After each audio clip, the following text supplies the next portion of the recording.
Cette vidéo est en partenariat avec BenQ, un concours est organisé durant la vidéo. Hey tout le monde, c'est Kubi, j'espère que vous allez bien. Sur cette chaîne, on a déjà fait du graphisme à peu près sous toutes ses formes, mais je me suis rendu compte qu'on n'avait jamais pris le temps de s'intéresser aux bases. Dans cette vidéo, on va donc voir 10 règles, 10 principes qui constituent les bases de la création en design graphique et qui sont donc indispensables à quelqu'un qui voudrait apprendre le graphisme, mais aussi tout autant utile pour un graphiste avancé qui voudrait revoir ses fondamentaux. Dans cette vidéo, on va pas parler de logiciels ou de raccourcis clavier dont tout le monde a déjà parlé, mais de règles universelles qui peuvent s'appliquer quelle que soit ton utilisation de logiciels, d'outils ou de supports. Et ces 10 règles seront appuyées sur des références et exemples en design graphique pour mieux les comprendre. N'hésitez pas à compléter mes conseils en commentaire en y réagissant ou en proposant d'autres. Ce genre de vidéo est fait pour ça, et sur ce, on est parti. La raison pour laquelle BenQ sponsorise cette vidéo, c'est car leurs produits s'adressent tout particulièrement aux créatifs comme toi ou moi. Ça passe par créer des outils pour faire du graphisme, comme cet écran, ou par le fait de créer des objets pour prendre soin de la santé du graphiste, comme cette chose. Ces deux outils bizarres, ce sont des light bars, leur nouvelle barre lumineuse, et leur but, c'est d'empêcher que tes yeux se fatiguent et s'abîment lorsque tu travailles dans le noir. Tu peux ajuster l'intensité et la température de la lumière selon ce qui te convient le mieux, et même la mettre en mode automatique pour qu'elle s'allume dès que tu vas à ton bureau pour ne pas l'oublier. La screen bar s'accroche avec un grip universel pour s'adapter à tous les écrans et la laptop bar se fixe grâce à un aimant. D'ailleurs, petit plus pour la laptop bar qui réagit au simple mouvement de ta main, ça fait un poil science-fiction, mais ça rend plutôt cool. La barre est super discrète et au-delà d'être un outil de confort, ça rajoute une très belle ambiance à ton bureau. Si ça t'intéresse, je t'en fais gagner 2 avec BenQ, il faut juste se rendre sur mon compte Insta, être abonné évidemment, s'abonner aussi au compte de BenQ et commenter mon premier post épinglé en taguant 2 amis, en indiquant la light bar que tu veux, la screen bar pro ou la laptop bar, et en rajoutant le mot secret qui est caché quelque part dans la vidéo. Bonne chance. Principe 1, la fonction prime sur l'esthétique. En tout premier, il est important de comprendre ce qu'est le graphisme en saisissant la nuance dans la phrase. Le graphisme n'est pas un art visuel, mais un outil de communication. En graphisme, c'est le message qui passe avant tout. Un bon graphiste doit mettre le message au premier plan, et si l'esthétique prend le pas sur le sens, le designer a échoué. La priorité est donc de transmettre un message clair et efficace. C'est tout simplement pour cette raison qu'il ne faut pas confondre designer et artiste. Les graphistes doivent se concentrer sur l'aspect fonctionnel de leur travail. Leur objectif est de répondre à un besoin, que ce soit pour vendre un produit, informer ou guider. Contrairement aux artistes dont le travail est souvent introspectif ou expressif, les graphistes doivent penser à l'utilisateur final et à son expérience et comment il percevra le message transmis. C'est pour cette raison que chacun de tes projets devrait commencer par une question fondamentale: quel problème mon design doit-il résoudre? Il est crucial de comprendre le besoin du client et de l'utilisateur pour créer un design pertinent et efficace, tandis que l'action de designer commence par une question et finit par une réponse. Pour illustrer ce point, et si tu veux le creuser plus loin, les 10 principes du bon design de Dieter Rams est probablement le livre idéal. Dieter Rams est un designer allemand considéré comme grandement responsable de la réussite de la marque Braun, pour laquelle il a conçu des designs produits devenus mythiques. Ces 10 principes ne concernent pas le graphisme, mais le design en général et sont donc un très bon guide pour commencer. Principe 2, aller au plus simple. La tentation de tout graphiste, aussi bien débutant qu'expérimenté, c'est de vouloir toujours rajouter des éléments pour essayer de peaufiner son design, mais ce genre de démarche entraîne souvent à la complexification d'une création. En revanche, la simplicité est souvent considérée comme la clé d'un bon design. Un design surchargé de détails peut devenir confus et donc inefficace. La vraie complexité réside dans la capacité à communiquer avec un minimum d'éléments. C'est Mies van der Rohe, un architecte allemand de l'école du Bauhaus, qui a créé une citation extrêmement simple mais qui résume très bien ce principe, c'est « less is more », qui pourrait se traduire en français par « moins, c'est mieux ». Ce qu'il veut dire par là, c'est que selon lui, la perfection réside dans l'économie des moyens. Cette phrase a d'ailleurs été formulée de manière un peu plus compréhensible par Antoine de Saint-Exupéry, qui a dit « La perfection est atteinte non pas lorsqu'il n'y a plus rien à ajouter, mais lorsqu'il n'y a plus rien à enlever ». Cela signifie tout simplement que chaque élément d'un design doit avoir une raison d'être et contribuer à la clarté du message. Il est donc facile de continuer à rajouter des éléments pour embellir, mais le réel défi est de réussir à retirer des éléments tout en maintenant ou améliorant l'efficacité de sa communication visuelle. Le Bauhaus, école dans laquelle Mies van der Rohe a exercé le rôle de directeur et qui est ensuite devenu un mouvement du design à part entière, prônait l'idée que la forme suit la fonction et privilégiait la simplicité et l'utilité dans le design. Les objets du Bauhaus étaient simples et fonctionnels, et ces principes sont aussi applicables en graphisme. Principe 3, limiter le digital. Ce qui différencie un graphiste d'un très bon graphiste, c'est que le très bon graphiste utilise peu son ordinateur.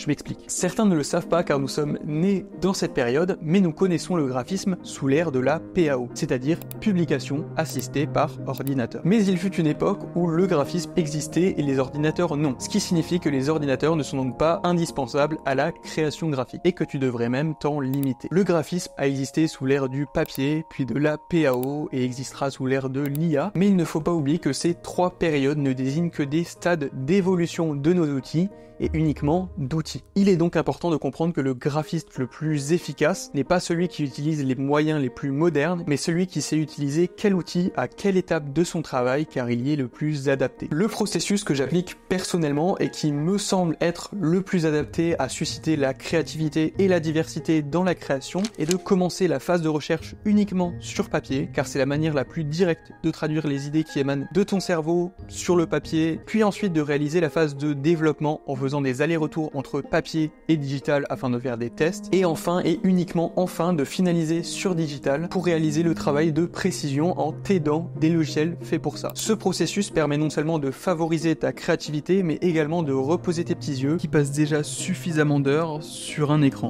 Principe 4. Composition, équilibre et dynamique. Pour créer de bons designs, il faut penser les choses comme un tout. C'est-à-dire que tu auras beau avoir choisi la meilleure typographie, les meilleurs visuels, créer le meilleur logo, si l'agencement de tous ces éléments n'est pas bon, rien ne sera bon. Il est donc important de penser à la composition d'un support avant même de penser aux éléments que tu vas y placer, et pour ce faire, on utilise des grilles. Les grilles sont des outils essentiels pour créer des compositions équilibrées et structurées. Elles aident à organiser les éléments de manière cohérente et à garder un alignement et une hiérarchie visuelle claire. Les grilles peuvent paraître à première vue un peu restrictives, mais elles permettent d'arriver extrêmement rapidement à des visuels efficaces. Car une fois que la grille est choisie, il ne te reste plus qu'à y glisser les éléments. En les utilisant, on parvient donc facilement à des compositions plaisantes pour l'œil, sans trop se poser de questions, et évidemment, la grille n'est qu'un guide. Une fois que tu l'as maîtrisée, elle est également faite pour s'en affranchir. En étudiant les grilles, on comprend en revanche un principe simple qui est celui de l'équilibre. Il peut être symétrique, où les éléments sont disposés de part et d'autre de manière égale, ou asymétrique lorsqu'on dispose des éléments différents pour créer des rapports de force et dynamiser son visuel.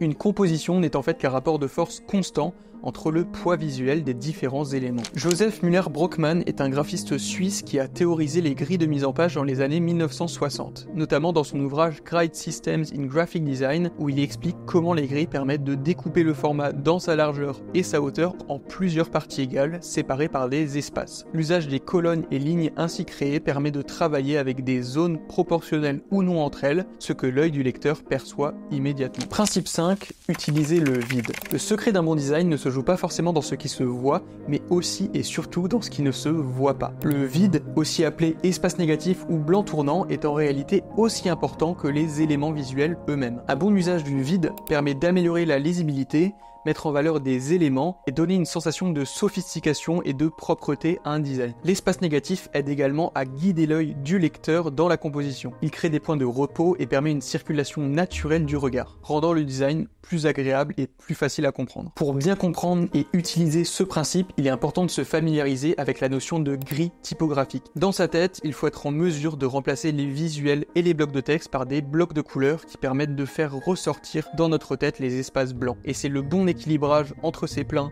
et ces vides qui créeront une composition équilibrée. La marque Apple est l'exemple parfait de l'utilisation du vide pour donner un aspect sophistiqué à ses visuels. Leur site, aussi bien que leur packaging ou leur publicité, possèdent énormément de blanc. La raison pour laquelle notre cerveau associe vide et luxe est en fait historique, car au début de la publicité, cette dernière était uniquement sous forme papier. L'espace utilisé par une pub impactait donc directement les coûts d'impression, c'est pourquoi les catalogues étaient et sont encore aussi chargés. Au contraire, les éditions d'art et les impressions de prestige se permettaient de laisser plus de blanc, ce qui témoignait de leurs moyens. Et cette différence est encore gravée dans l'inconscient collectif. Il est donc important de choisir consciemment l'espace laissé au vide dans un design, selon l'image premium ou au contraire abordable que l'on souhaite communiquer. Principe 6, les contrastes. On l'a vu avec les espaces positifs ou négatifs, en graphisme, tout est une question de contraste. Ça passe par les contrastes de couleur, de luminosité et de qualité. Les contrastes de couleur aident à faire ressortir les éléments importants et à créer de l'intérêt d'intérêt visuel. Certaines combinaisons de couleurs se mettent particulièrement en valeur les unes avec les autres et il est donc important de les connaître. On peut utiliser différentes nuances d'une même couleur ou utiliser des couleurs complémentaires, c'est-à-dire opposées sur la roue chromatique, ou encore des couleurs triadiques, c'est-à-dire à équidistance sur la roue chromatique. Au-delà de la différence de teinte des couleurs, le contraste se fait aussi à travers la différence de luminosité. Le contraste de luminosité joue un rôle clé dans la lisibilité. Par exemple, un texte foncé sur fond clair ou inversement permettra d'assurer la lisibilité du texte. Le contraste le plus fort de tous est le contraste entre noir et blanc. On peut donc jouer sur toute cette échelle de contraste pour hiérarchiser nos éléments. Enfin, le dernier contraste est probablement mon préféré. Réaliser un contraste de qualité, c'est juxtaposer deux éléments avec des niveaux de qualité différents, tels que la taille, la texture, les détails. Par exemple, en juxtaposant une image très texturée en noir et blanc, avec de l'autre côté un aplat de couleurs très saturé et parfaitement lisse. Ce genre d'opposition ajoute de la profondeur et de la dimension à une composition. Cela peut aider à différencier les éléments et à créer un visuel plus dynamique et engageant. Saul Bass est un graphiste américain du XXe siècle, célèbre pour ses affiches et génériques de films, qui utilisait des contrastes forts de couleurs et de formes pour capter l'attention. Les affiches de films comme Vertigo montrent son utilisation astucieuse des contrastes. Principe 7, la hiérarchisation. Ce mot m'est déjà venu plusieurs fois à la bouche dans cette vidéo, mais je pense qu'il est important de le redéfinir en profondeur. La hiérarchisation consiste à organiser les éléments pour que les plus importants ressortent. Cela se fait souvent par des variations de taille, de couleur et de disposition. Un bon équilibre et de bonnes proportions assure que le regard du spectateur soit guidé de manière logique à travers l'information. En hiérarchisant, on crée un sens de lecture pour le regard et parfois même plusieurs niveaux de lecture pour un même support. La hiérarchisation aide également à créer des points focaux et des variations visuelles qui permettent de rendre le design moins monotone et de maintenir l'attention du spectateur. Le travail du graphiste français Vincent Perrottet est un super exemple de hiérarchisation des éléments. Dans chacune de ses affiches, il joue avec les contrastes et les échelles pour créer plusieurs niveaux de lecture, voire même souvent plusieurs sens pour une même affiche. Principe 8, unité. Le rôle du graphiste, c'est de distinguer ce qui est esthétiquement plaisant de ce qui est cohérent. En fait, n'importe qui est en mesure de trouver de belles inspirations sur Pinterest, mais ce qui différencie le bon graphiste du très bon graphiste, c'est que le très bon graphiste sait faire un tri parmi tout ça et en extraire des concepts qui aboutiront à un seul projet cohérent. C'est en extrayant les concepts de nos inspirations et en les adaptant à notre usage qu'on crée la cohérence. L'unité dans le design, ça a pour but de créer une cohérence visuelle qui renforce l'identité d'une marque. Donner une identité cohérente à une marque, c'est la rendre plus mémorable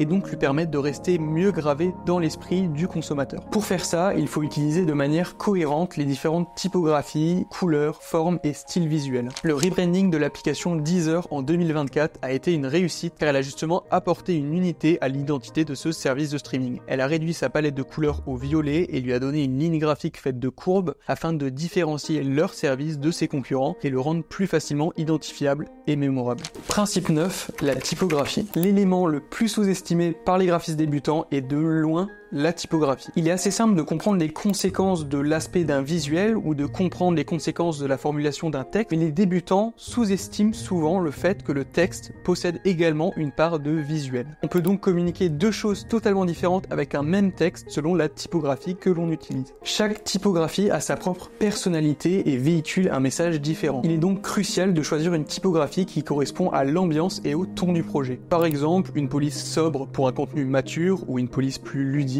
pour un contenu adressé aux enfants. Ces différences de perception se jouent à travers le caractère anguleux ou courbe d'une typographie, à travers la présence d'empattement ou non, à travers sa graisse, son style, et une fois qu'on se plonge dans la typographie, on découvre vraiment un monde nouveau. Le cas le plus flagrant et qui est presque devenu une blague entre graphistes ou typographes, c'est le cas des typographies Helvetica ou Comic Sans. L'Helvetica est devenue emblématique grâce à sa lisibilité et à sa sobriété, qui la rend utilisable par des compagnies de secteurs très différents et qui leur confère une image de professionnalisme. Tandis que pour la Comic Sans, au contraire, son aspect joyeux, presque enfantin et son utilisation ultra populaire fait au contraire ressortir une idée d'amateur et d'accessibilité. Principe 10, nourrir ses références et ses inspirations. Ce dernier principe de graphisme est probablement le plus important et si tu ne le suis pas, les 9 autres règles n'auront servi à rien, crois-moi. Pour témoigner de son importance, voilà un exemple très simple. Si on demande à une personne qui n'aurait jamais vu une balançoire de sa vie d'en dessiner une,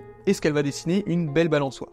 Très certainement que non. Eh bien, il en sera de même pour une affiche ou un logo si tu n'en as pas suffisamment regardé avant. Pour être un bon graphiste, il est essentiel de nourrir constamment son inspiration en observant les travaux des autres, en explorant différents styles et en s'immergeant dans différentes formes d'art et de design. Cette recherche d'inspiration peut inclure la visite de musées, la lecture de livres sur le design, le suivi des tendances actuelles et même l'exploration d'autres disciplines qui n'ont aucun lien avec le graphisme. Une vaste bibliothèque de références enrichira ta créativité et t'aidera à trouver des concepts innovants. Étudier les œuvres des grands designers et comprendre leur processus créatif, ça peut permettre de tirer de précieuses leçons et d'avoir des idées pour tes propres projets. Un bon graphiste, c'est avant tout un bon observateur.